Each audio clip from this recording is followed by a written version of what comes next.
રાજકોટના ભાજપના શાસકો કોર્પોરેશનના જે કોર્પોરેટર બેન છે, જે મારા વોર્ડની બાજુનો વોર્ડ છે, એમાં જે કોર્પોરેટર બેન છે, એને ગઈકાલે જે રીતે દબાવી અને રોવડાવવામાં આવ્યા છે, એની ભલામણ વાળા બે ગરીબ માણસો ડ્રાઈવરો કે જેનો પગાર 5-7 હજાર રૂપિયા હોય એવા ડ્રાઈવરો કાઢી મૂકવામાં આવ્યા છે.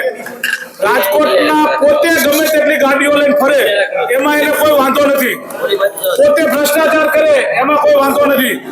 એક કોર્પોરેટર કે જેનો પોતાનો અધિકાર છે એ અંબાજી મંદિરે ગયા, એને બેફામ રીતે ખરાબ શબ્દો બોલવામાં આવ્યા, એને જાહેરમાં રોવડાવવામાં આવ્યા અને મોટી મોટી વાતો કરે છે કે અમે મહિલા સશક્તિકરણની વાતો કરે છે. મહિલાઓનું સશક્તિકરણ નહીં, મહિલાઓનું અપમાન કરી રહ્યા છે ભાજપવાળા.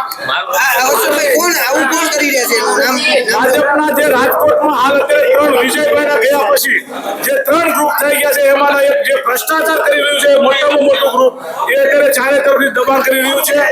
રાજકોટમાં રોડ રસ્તામાં કરોડો રૂપિયા, તમને ખબર છે, કરોડો રૂપિયાનું કૌભાંડ કર્યું છે. રાજકોટમાં લોકોને હજી સુધીમાં હાલી શકે એવા રસ્તા નથી મળ્યા.